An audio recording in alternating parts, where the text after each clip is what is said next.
true test of endurance. From California to Maryland, this grueling coast-to-coast bike race is not for the faint of heart.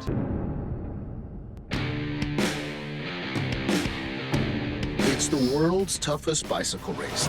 3,000 miles, coast to coast. Non-stop, 12 states. Pacific Ocean, Rocky Mountains, Great Plains, and the Atlantic Ocean. 25 countries, 300 plus racers, 1,000 plus crew. It's the longest running endurance cycling race.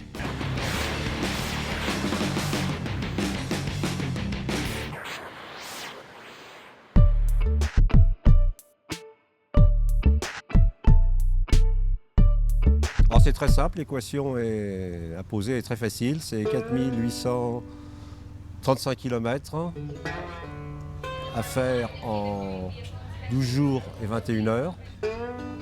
Pour moi, puisque pour les moins de 60 ans, c'est 12 jours tout court, avec un dénivelé qui doit varier qui doit être autour de 40 000, 45 000 mètres à peu près.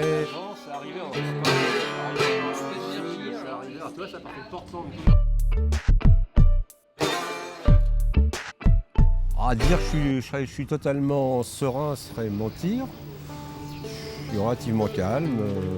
J'ai hâte d'y être maintenant puisque le départ est demain. J'ai hâte d'y être pour que ça parte et puis après on verra.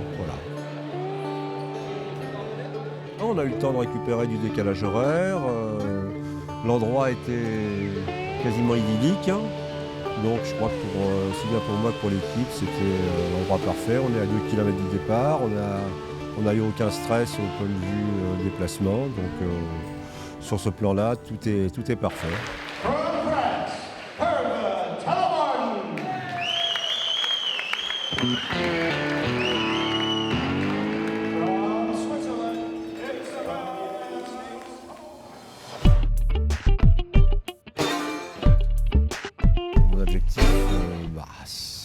Il y en a qu'un, c'est de finir dans les délais. Mais c'est un vaste programme déjà. La stratégie au départ, ça va être d'essayer d'éviter la chaleur, c'est-à-dire de rouler pendant les périodes où il fait le moins chaud, c'est-à-dire essentiellement la nuit, la matinée. Essayer peut-être dans les 2 premiers jours, comme c'est là qu'on aura rencontré les plus fortes chaleurs, de se reposer au plus fort de la chaleur, c'est-à-dire dans la partie de midi 17h. Et puis ensuite on s'adaptera aux circonstances, on s'adaptera à la météo qui est primordiale, le sens du vent, les conditions météo. Et puis essayer de suivre un tableau de marche qui nous mène, si tout va bien, en un peu moins de 13 jours à Annapolis. Donc revoir tous les jours un petit peu la stratégie en fonction de l'avancement et des conditions. On peut pas avoir il faut avoir une stratégie, mais il faut la remettre en cause à tout moment pour essayer d'aller à l'objectif. Bon, mentalement, je sais très bien que ça va pas être une partie de plaisir, ça va être tout sauf une partie de plaisir, bien qu'il y aura du plaisir à voir les paysages, mais ça va être 95% de souffrance pour 5% de facilité. Donc je m'attends au pire de ce côté-là. Bon, tant qu'il n'y aura rien d'irrémédiable, on essaiera de repartir toujours. Oh, j'ai fait ma petite préparation personnelle, psychologique, à savoir quelques photos de famille, quelques pensées que j'ai mises sur papier, voilà, qui m'aideront peut-être à passer des caps et à repartir le lendemain. Il y a Yannick, mon fils, qui est le crew chief, donc le coordinateur global de l'assistance, qui va s'occuper un peu de toute la partie stratégie et aussi des relations entre les différents membres de l'équipe. Voilà. Mon autre fils, Sébastien, qui lui, étant ostéopathe, kinésithérapeute, va s'occuper de ma petite personne. Tout ce qui est massage, avec Fanny, qui est une jeune kiné ostéopathe lyonnaise, qui elle a déjà fait la rame aussi en 89 dans l'équipe de Dominique Briand. Voilà pour la partie médicale. Ensuite, pour la partie mécanique, vélo, Stéphane, que beaucoup de gens connaissent, qui est un monteur de roues, marchand de cycle, et qui va s'occuper de la mécanique et du vélo. Là, on en est à 4, j'essaie de ne pas en oublier. Il y a mon ami Dominique Collet, qui est un fidèle compagnon d'entraînement et qui est chargé de mettre de la bonne humeur dans l'équipe, et ça, j'en doute pas. Ensuite, nous avons Virgile, qui est derrière la caméra en ce moment et qui, lui, va essayer de nous faire des belles images pour vous faire vivre un peu les moments, les bons moments de cette rame. Il y a Mathieu, qui est un copain d'enfance de Sébastien, qui va lui plutôt être chargé de la conduite du camping-car et de la gestion du camping-car, très important. Et le petit dernier qu'on a récupéré un peu in extremis il y a quelques semaines, c'est Jean-Marc Marino, qui va lui s'occuper de l'alimentation du camping-car. Jean-Marc qui était encore l'année dernière professionnel dans le vélo, qui a fait le Tour de France il y a 1 an avec Peter Sagan dans l'équipe Cannondale et qui va s'occuper d'un vieux 69 ans cette année. Comme quoi, le professionnalisme en vélo mène à tout. Alors on est parti avec 2 vélos parce que d'abord il y a toujours un risque de casse et un seul aurait été trop risqué. Et en plus on a 2 vélos qui sont un petit peu différents. Il y en a un, c'est un vélo qui est plus destiné aux parties montantes puisqu'il est très léger avec des roues montées par Stéphane, les roues de sa fabrication, qui sont des roues ultra légères, à boyaux essentiellement. Et j'en ai un deuxième qui est un vélo que j'avais déjà il y a quelques temps, qui est un vélo chez Salmon, qui est un artisan breton, sur lequel on a monté un cintre aéro, donc il me servira plus dans les parties très roulantes, type les plaines du Kansas, où il faudra essayer d'aller le plus vite possible tout en offrant le moins de résistance possible au vent. Donc on a monté un guidon aéro en espérant que je pourrais l'utiliser, que les cervicales permettront de l'utiliser un maximum.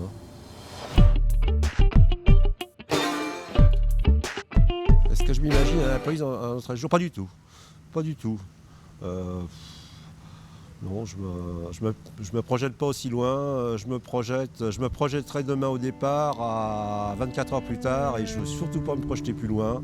Je sais qu'il peut arriver 1000 choses. Et on gérera vraiment au jour le jour. Mais je ne m'imagine pas du tout, j'ai l'impression qu'Annapolis, si je dois y arriver, c'est dans une éternité. Donc pour moi, c'est... Non, pas du tout. J'y suis pas.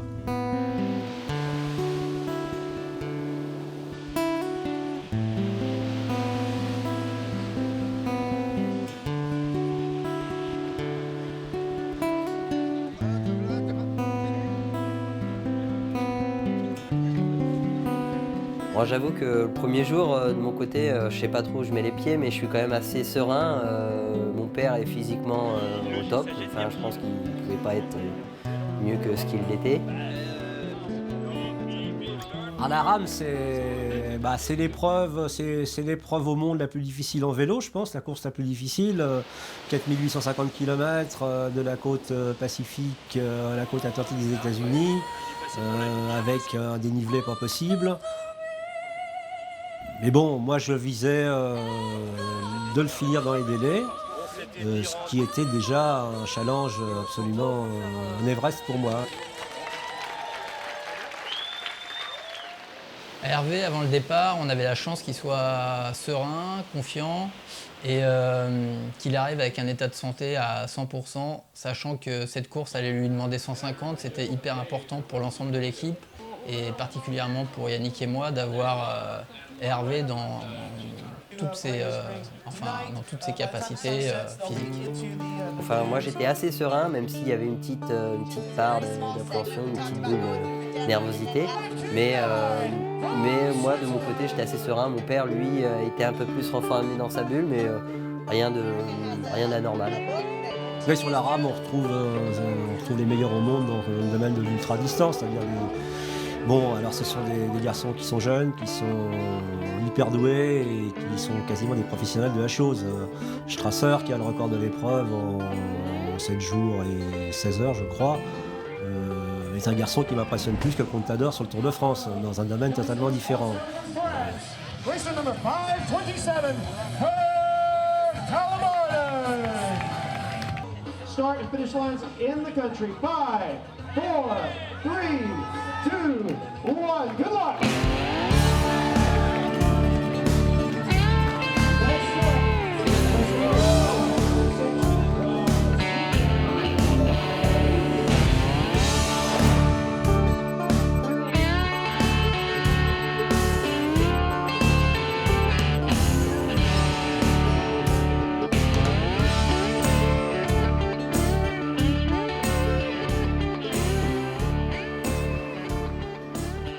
Et tout de suite, on a attaqué les premiers contreforts des montagnes californiennes.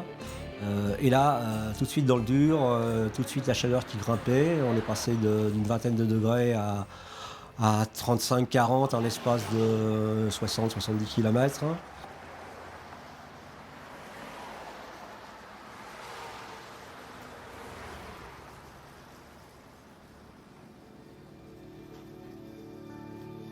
Et effectivement, pendant pratiquement 3 jours, on était à plus de 45 degrés. Et pour lutter contre la chaleur, on avait confectionné un gilet réfrigérant où on mettait des pains de glace à l'intérieur, ce qui lui permettait de maintenir une température, on va dire, à minima haute et de mieux récupérer. C'est bien, hein, ça. Ouais, il arrête pas la bosse pour le garder. Là, il y a la belle bosse, là, je vais la monter peinard pour pas le faire chier. On a pris tout de suite 1500 mètres de dénivelé à peu près. Et première alerte, une crampe à une jambe au bout de 80 km. Donc là, je me suis posé des questions. Heureusement, elle a disparu, elle n'est jamais revenue.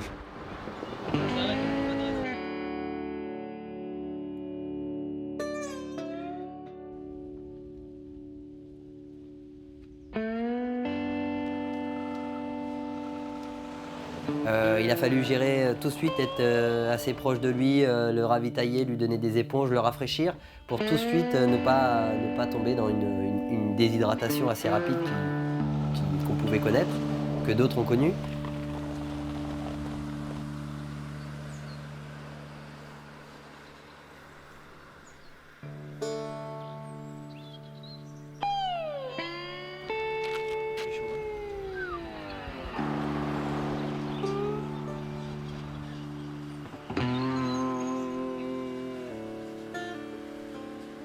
La rame, pour moi, c'est une course de fou.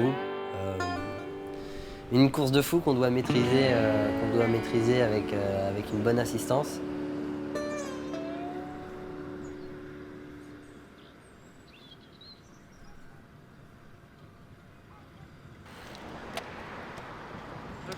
On essaye de faire tous les 1 ou 2 km pour te mettre l'éponge. En tant qu'ancien pro, c'est une course qui n'a rien à voir avec les grands tours auxquels on a pu participer, Yannick et moi, il y a quelques années. Parce qu'elle est hors norme et qu'elle est extrêmement difficile. Et c'est une course de dingue.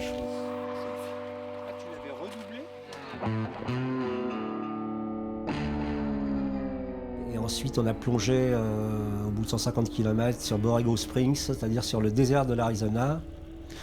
Et là, on est rentré dans le four. On est rentré dans le four à entre 40 et 45 degrés. Et toute la première nuit, très chaud.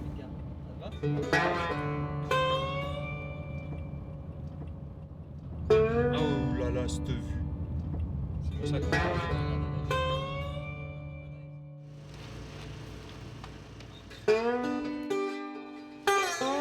Et autour du coureur, on est une équipe de 7, 8, 9 assistants. Et c'est une équipe qui est totalement dévouée au coureur, qui le soutient en permanence tout au long de la course. La vraie douceur. Dès la deuxième time station, il y a eu un peu de nervosité. On a tourné 2 fois autour d'un rond-point. Enfin bref, un peu de nervosité, mais la course était bien lancée. On avait passé surtout cette première vague de chaleur. On savait qu'il y en avait une deuxième qui allait arriver le lendemain. Donc on était bien lancé.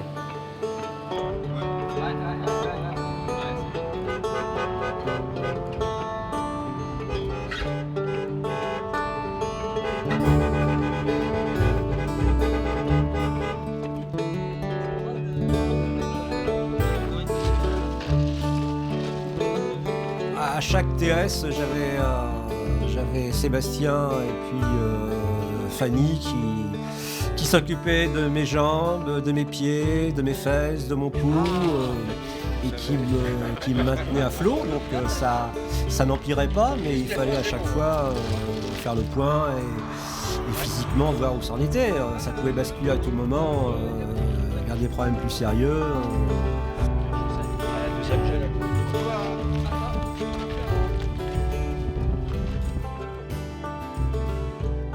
Alors notre stratégie globale, elle était basée sur du biorhythme, c'est-à-dire qu'il roulait la journée et qu'il dormait la nuit. Mais on a dû tout de suite la changer dès la première nuit et la deuxième nuit parce qu'on savait qu'il allait y avoir une grosse vague de chaleur le deuxième jour. Ça n'a pas loupé, c'était 50 degrés maximum, je crois, ce qu'on a eu. Du coup, on a fait la première nuit, il a roulé toute la nuit, il a dormi juste le lendemain matin une petite heure. Il a poursuivi un maximum de temps jusqu'à 14h, 15h.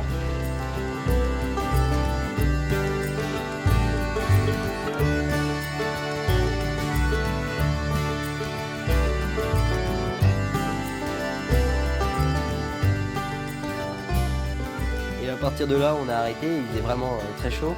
Et puis on s'est arrêté dans une time station près d'une station essence et il a dormi pendant 3-4 heures.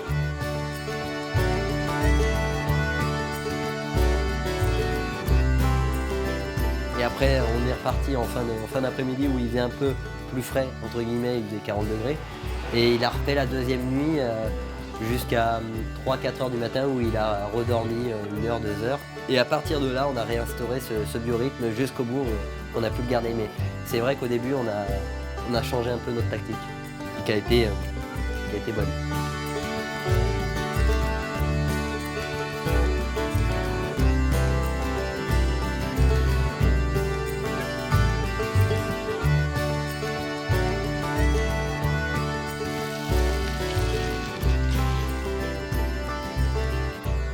En fait, après cette très grosse chaleur, on a attaqué, je pense, la deuxième nuit et le troisième jour. Et là, on a eu un moment sympa, c'était le lever du jour. J'avais bien fait les choses, je m'étais arrangé pour arriver pas trop vite à Monument de Vallée. On a attaqué Monument de Vallée, qui est une magnifique route, à 6 ou 7 heures du matin, au soleil levant. C'était absolument superbe. Et j'ai bien apprécié comme l'assistance. Sauf que tout en haut de Monument de Vallée, avant de basculer sur la TS d'après, on a pris un méchant vent de face. Là, j'ai beaucoup moins apprécié. Mais je crois que l'équipe a bien aimé. Et il y a eu des superbes images de fête d'ailleurs sur Monument de Vallée, qui est un des plus beaux coins traversés par la rame. Il fait assez frais le matin, soleil. Donc là, c'est vraiment une période euphorisante où il avance tout seul. Nous, on est tous réveillés. On profite vraiment du moment. Et après cette matinée un peu idyllique, on attaque vraiment les contreforts des Rocheuses.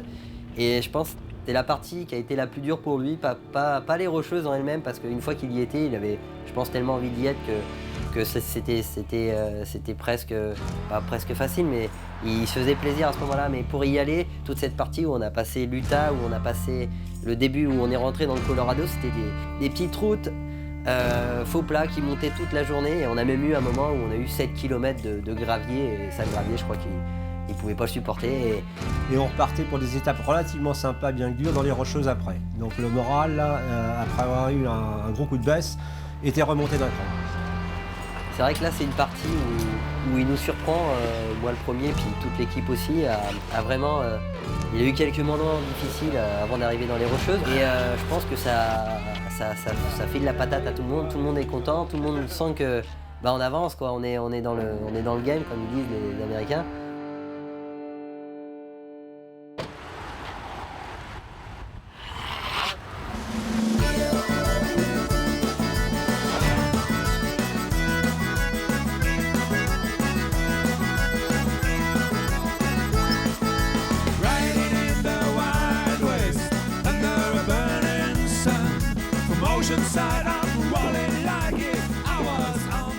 Après Durango, on a attaqué la partie qui, sur le plan touristique, était de loin la plus belle sur la rame, Il faut dire qu'il n'y a pas que sur les 4800 km, il n'y a pas que des choses à voir tout le temps, et on en parlera plus tard. Mais la partie Colorado a été superbe, des routes belles, des cols très longs mais pas tellement pentus. On montait au Wolf Creek Pass, qui est 3300 mètres.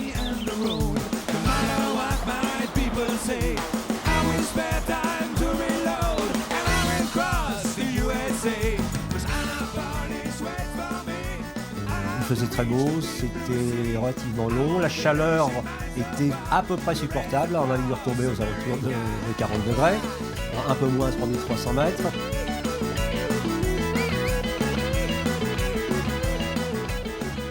Toutes les rocheuses se passent vraiment bien, le Wolf Creek, on organise une petite arrivée, et puis c'était les 1 an de Robin, le fils de Sébastien, donc on crée des animations pour de changer les idées un petit peu, mais toute cette partie-là se passe vraiment bien, il nous surprend même le dernier col avant de basculer sur ces interminables plaines du Kansas.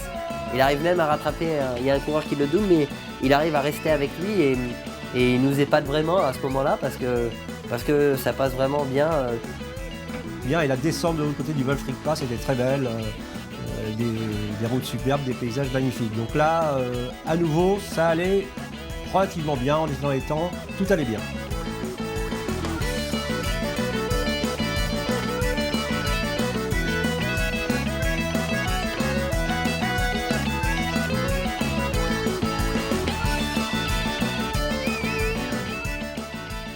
Donc après le Colorado, on devait être à peu près au 5e jour, et là on a commencé à quitter, redescendre des belles montagnes du Colorado pour attaquer les portions de route du Kansas, puis du Missouri après, mais enfin surtout le Kansas, où là ça a été très très très long, des routes qui n'en finissent pas, tout en ligne droite, avec des toboggans montant descendant. Là ça a été très très très dur. En plus je commençais à avoir quelques petits bobos au niveau des fesses, au niveau du cou. Donc à chaque fois qu'il y avait une TS, j'avais des coups de barre et il fallait me remonter le moral pour que ça reparte. Et ça repartait tout le temps, plus ou moins. Et puis c'est vrai que là, il avait un coup au moral, quoi. On sentait que c'était dur, c'était mentalement, moralement, c'était vraiment difficile de rouler comme ça pendant 100 km avec le même paysage, rien pour se changer les idées. Et c'était vraiment la première partie difficile de ces plaines.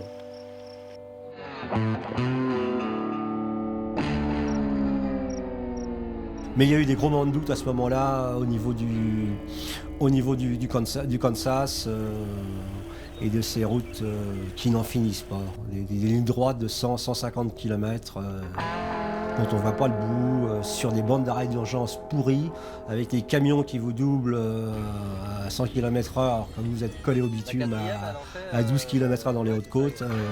Là, c'était l'horreur. En plus, aucun intérêt sur le plan touristique. Toujours le même paysage sur des kilomètres et des kilomètres. Donc là, gros moment de doute, gros moment de solitude.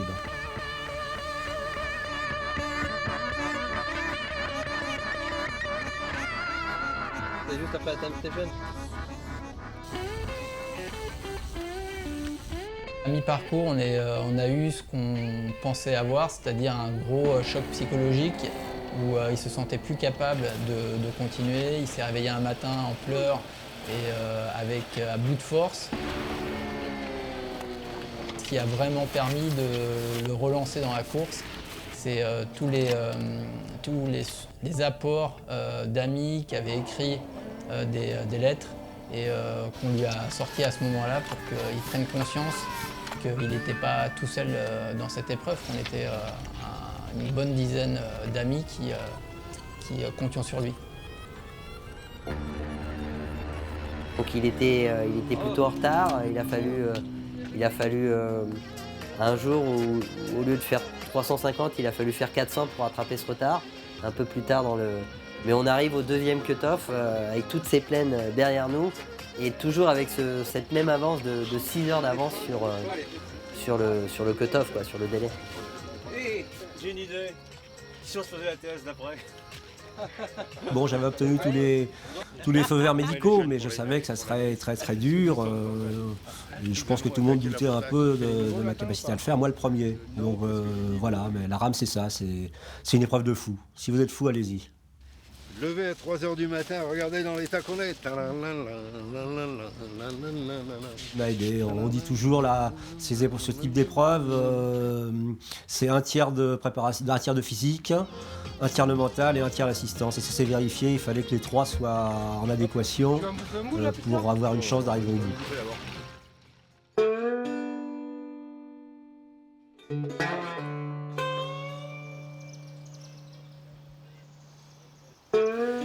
Mais on avait surtout une volonté d'avoir aussi une partie plaisir au niveau de l'alimentation. Et ça a été notre marmiton de l'équipe, Jean-Marc, qui lui nous a préparé des repas de dingue avec des planchas de poisson, des barbecues de viande, des salades hyper gourmandes. Et c'était toujours un bonheur pour Hervé d'être en face d'une assiette plus que d'un bidon ou des bars qu'il avait au quotidien.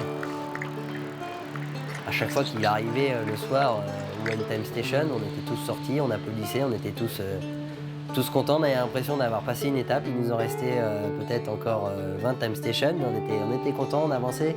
C'était le principal, c'était toujours avancer.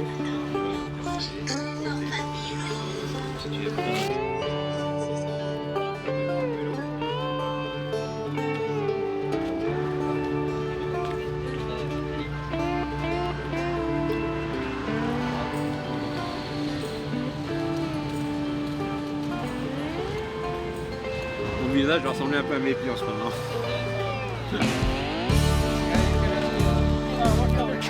Les couleurs. Vert.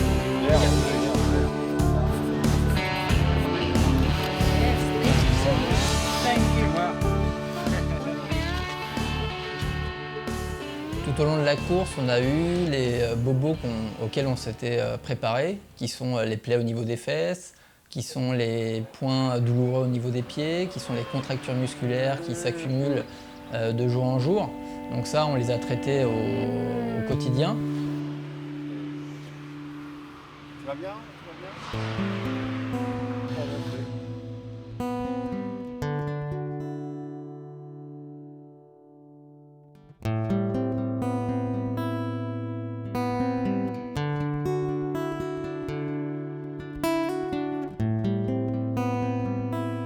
Bonne nuit les petits.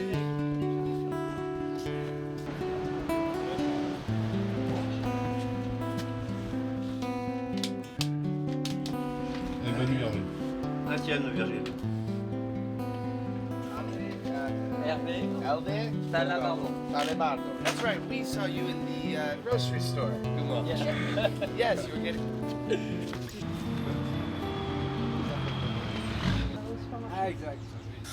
Il y a plein de concurrents sur la rame qui ont abandonné parce que le cou, les muscles du cou ne pouvaient plus supporter la tête, donc ça je le craignais beaucoup.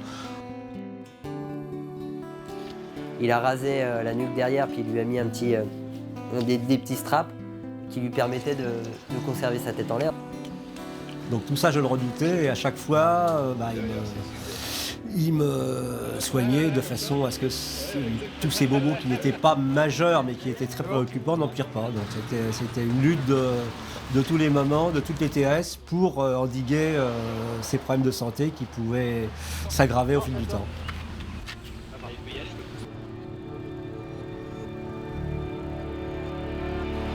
En fait, donc le deuxième but c'était d'atteindre Mississippi River, qui était le deuxième cut-off, qui se situait, si ma mémoire est bonne, aux environs de 3200 km à peu près.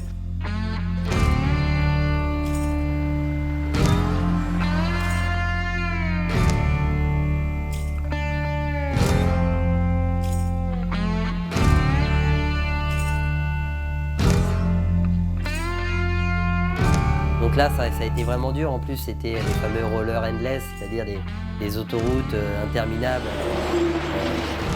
une montagne russe comme ça. Et puis, c'était hyper dangereux parce qu'on roulait sur la bande d'arrêt d'urgence qui était sale, quoi, plein de déchets. Du coup, il pouvait crever à tout moment. Donc lui, il n'aimait pas rouler là, donc il voulait se rapprocher de la route. Nous, on essayait de le garder sur la bande d'arrêt d'urgence parce qu'on avait des camions qui nous doublaient à toute vitesse. C'était nerveusement, ceux qui étaient dans la voiture, ils ressortaient là vraiment vidés. Et puis il continuait à pédaler, mais on était tous quand même assez fatigués, mais on le voyait continuer, et puis on était assez ébahis par ce qu'il réussissait à faire.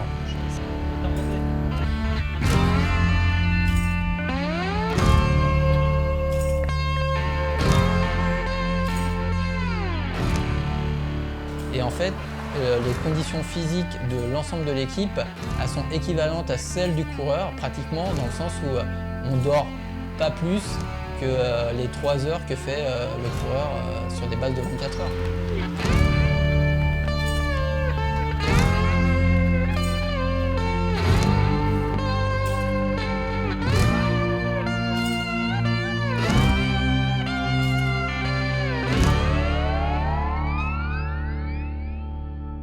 Le mental n'était pas mauvais, il y avait des hauts, il y avait des bas, il y a eu des étapes des TS où je suis reparti très mal, et puis ça revenait progressivement.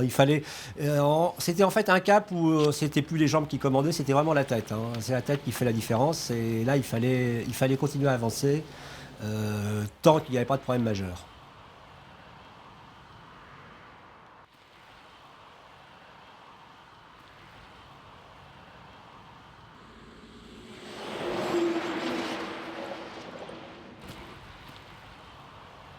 On était avec Stéphane et Virgile filmait, mais c'était vraiment une étape super longue. Et en fait, il y avait le cut-off au bout, donc ça nous tenait, on le tenait encore bien concentré, et on est arrivé à ce fameux deuxième cut-off, aux 2 tiers, et on avait 6 heures d'avance. On avait crevé, on a eu le temps de changer une roue de voiture, mais on a tous pu redormir 4 heures au lieu de 3 heures, et refaire peut-être la deuxième plus grosse nuit de notre aventure, et de repartir sur ce dernier tiers, et où on savait pas trop où on mettait les pieds. On savait que ça allait être dur, mais on savait pas. C'était l'interrogation.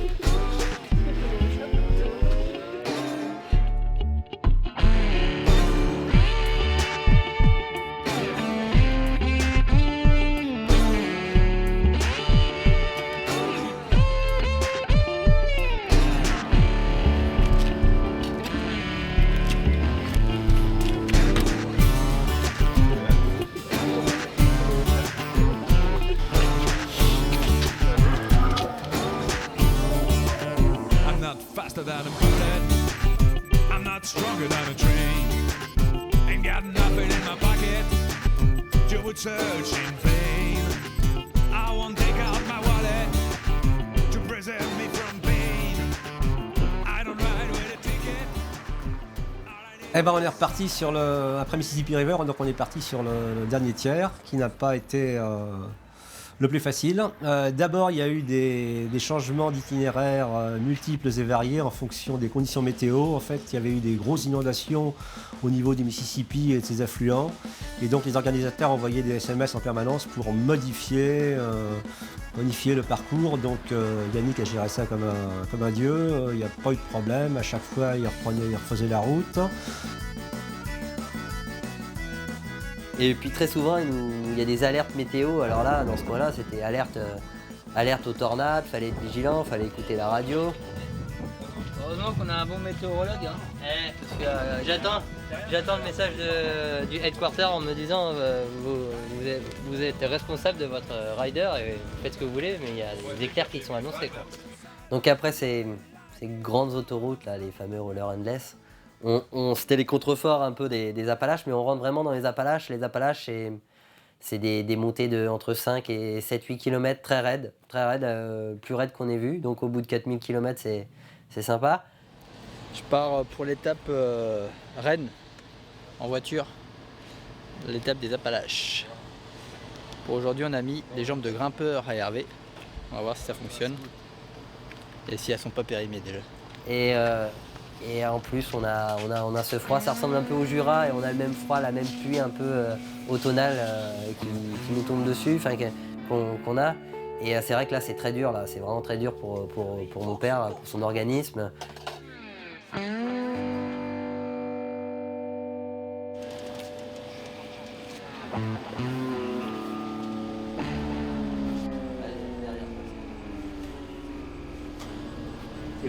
C'est au bout à droite. La voiture est où? Allez, derrière. Là, c'est bon. Tu fais attention, je sais pas trop comment c'est. Ouais.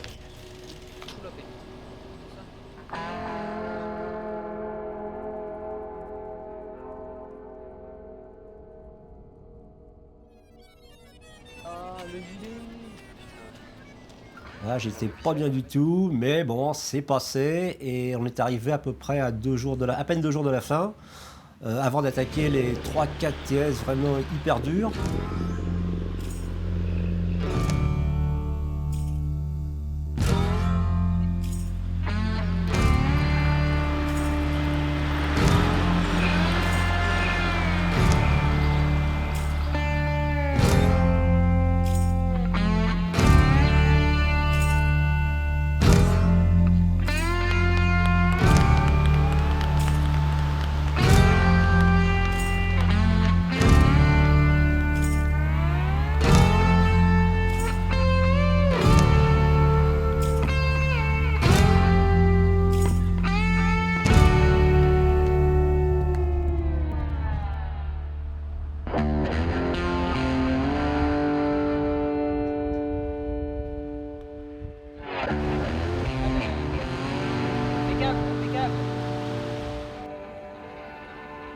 Je te dis pas d'y aller, hein. Je te dis Et comment ça va être. là, dans une descente, un matin, j'ai vu un objet non identifié arriver au milieu de la route. Je devais être à peu près à 50-55 à l'heure dans une descente, toute droite, et je me suis vautré sur le bitume. Là, j'ai cru que tout était fini. Je me suis relevé, j'ai compté mes abattis, ça allait à peu près. On l'a relevé, on a fait des tests musculaires, articulaires. On a été surpris qu'il ne soit pas atteint et il faisait preuve d'une grande lucidité. Donc on l'a remis sur le vélo et puis on est reparti en se demandant encore comment il avait pu éviter le pire.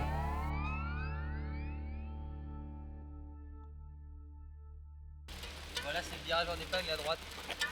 Et on est tellement près du but, il nous reste, je sais pas, 450 km, peut-être 500 km quand il chute, qu'on se dit, c'est pas possible, ça peut pas s'arrêter là. Et du coup, on était un peu ceux qui étaient du coup, au camping-car à l'attendre, on savait pas comment on allait le récupérer, et en fait, on le voit arriver. Et je suis assez rassuré parce qu'il dit qu'il a mal au genou, mais il n'a pas beaucoup de plaies, il a dû se faire peur, il a dû se faire mal, mais il a juste le genou qui gonfle un peu.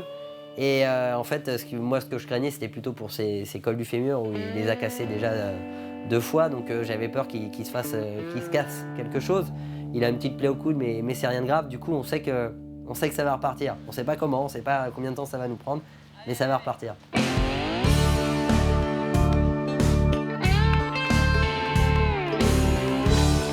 Et en fait, ça se passe super bien. Il m'a avoué après que c'était peut-être là qu'il avait eu ses meilleures sensations sur cette petite time station où il y avait 4 cols concentrés et où il passe ça. Bon, il y avait un petit vent dans le dos qui l'aidait bien, mais c'était assez impressionnant. Du coup, on était rassurés, on était tous sereins, mais comme quoi il restait encore une nuit à passer et c'était pas gagné.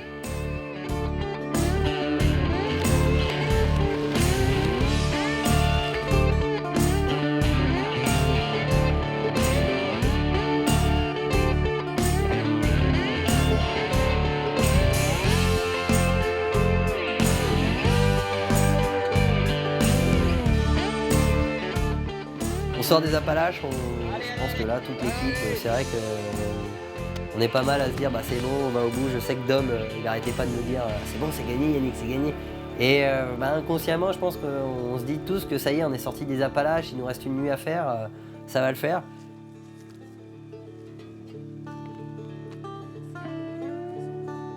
Allez, allez.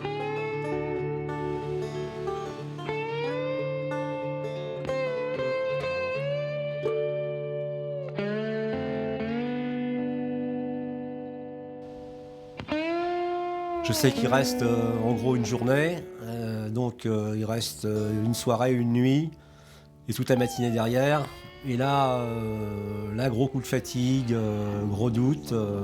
Je me dis que tout peut capoter si près de l'arrivée. Et là, avec Sébastien, c'était la première fois où où on était en voiture ensemble, on sait que là, il faut plus le lâcher parce que là, il est plus maître de ses décisions et on repart avec Stéphane et on passe toute la nuit avec lui. À gauche, tu vas tout droit et à gauche.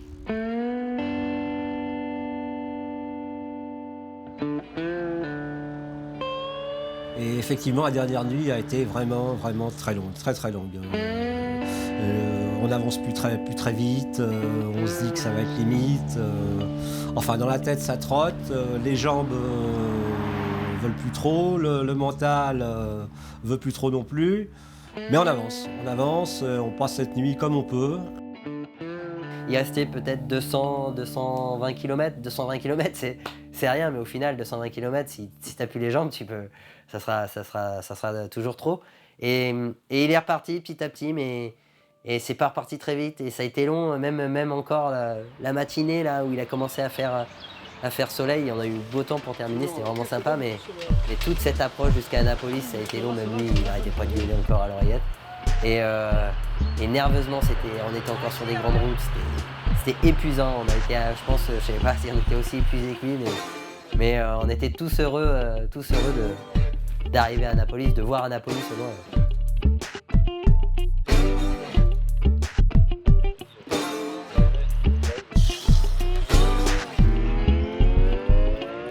Ça, c'est la vraie passion, tu vois. Il faut récupérer derrière le pareil. Ah ouais. Ça, on récupère plus, tu verras, on récupère plus à 40 comme à 30.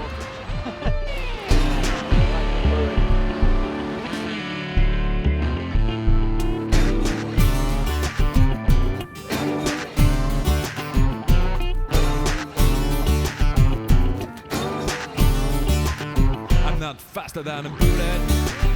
I'm not stronger than a train. Ain't got nothing in my pocket. You would search in vain. I won't take out my wallet to preserve me from pain. I don't ride with a ticket. All I need is somewhere in my brain. Annapolis waits for me. I have to reach the deep blue sea. It was between me and the road. I have crossed America. Now just a few miles left to my sofa. Enfin, quand tu passes la ligne, t'es content, tu sais que c'est fini, tu sais que t'as fait un truc de fou. Je savais au départ que c'était un truc de fou, mais le faire et terminer dans les délais, c'est encore un truc plus fou. Oui, je suis très fier qu'on ait pu accomplir cette course et très fier de mon père qu'il ait réussi à la terminer. C'était loin d'être gagné au début. Du coup, je suis tellement épuisé, enfin on est tous épuisés, mon frère aussi, qu'on tombe dans les bras, j'embrasse mon père, je suis assez ému, j'ai un peu les larmes aux yeux, mais c'est très content d'être arrivé sain et sauf, en fait, plus que de me dire waouh, là on a fait un exploit sportif, c'est plus me dire on s'en est sorti, quoi, parce qu'à la fin c'était de la survie, quoi, c'était vraiment de la survie. Donc grand soulagement, grand contentement, toute l'équipe est heureuse, mais alors une fatigue extrême. KO, heureux KO.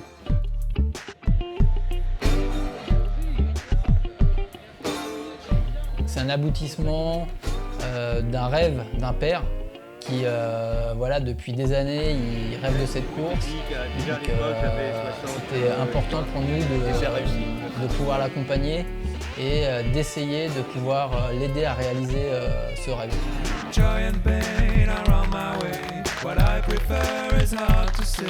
From west to east I'm rolling. From coast to coast I'm driving.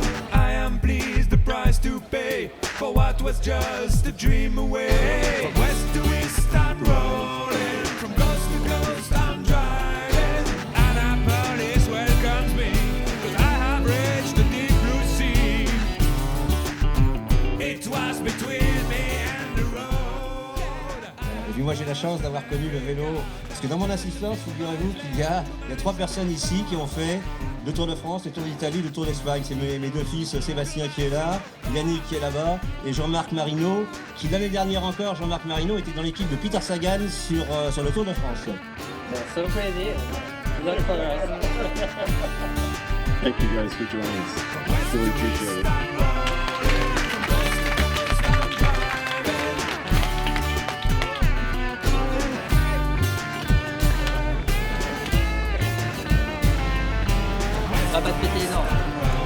j'ai que je t'ai ouvert la lèvre. J'ai vu que tu réagi. Ah bah, T'as réagi en bas des cuisses. Allez, salut. Et puis après, on a été se boire une petite bière, on a mangé tous les 9 ensemble. Là, c'était un bon moment parce que je pense que tout le monde en fait vivait un moment normal. On vivait un moment normal. Pour la première fois depuis 12 jours, on buvait une bière tranquillement, on était plus pressé par le temps et on a vraiment pris le temps de rendre ce moment agréable, en fait, d'apprécier ce moment.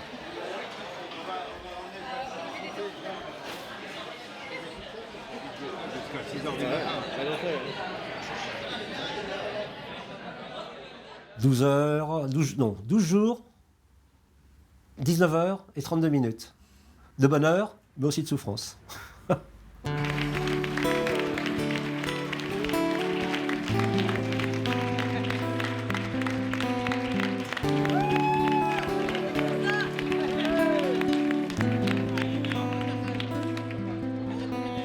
Pour donner une anecdote, j'ai un copain à qui j'avais dit, un copain qui fait du vélo, qui a fait ce type d'épreuve, pas la rame et d'autres, et je lui avais dit pour moi c'est l'Everest à grimper. Il m'avait répondu bah oui mais finalement tu sais qu'il y a beaucoup plus de monde qui est monté au sommet de l'Everest que de gens qui ont fini la rame. Et c'est exact, j'ai vérifié, en 34 ans, il y a 400 personnes qui ont fini la rame. Il y a 400 finishers de la rame. C'est-à-dire, en gros, sur 34 ans, il y en a une quinzaine par an, dont uniquement 4 Français. Donc c'est vrai que j'ai une certaine fierté de l'avoir fini et de faire partie de ces 4 Français.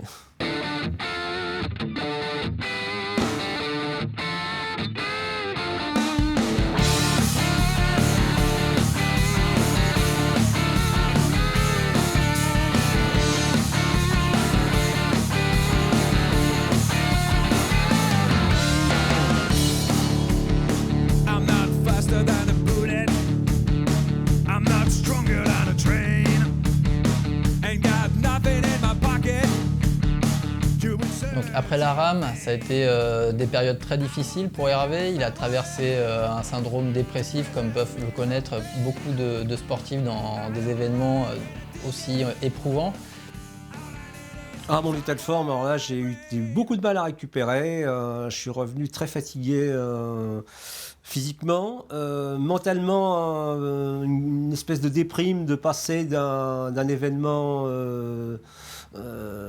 presque irréel à la vie de tous les jours. Il a connu un vide un peu affectif dans le sens où vous avez 8 personnes qui sont autour de lui 24 heures sur 24 et du jour au lendemain il se retrouve dans son quotidien. Donc je suis resté pendant un mois assez fatigué et moralement et physiquement avant que tout doucement ça reprenne. Bon, en plus j'ai eu quelques problèmes de santé derrière, donc aujourd'hui on est à 4, ça fait juste 4 mois du départ de la rame et je commence tout juste vraiment à récupérer, à avoir envie de faire à nouveau un peu de vélo parce que j'ai eu une overdose de bitume et j'en voulais plus en juillet, août et septembre.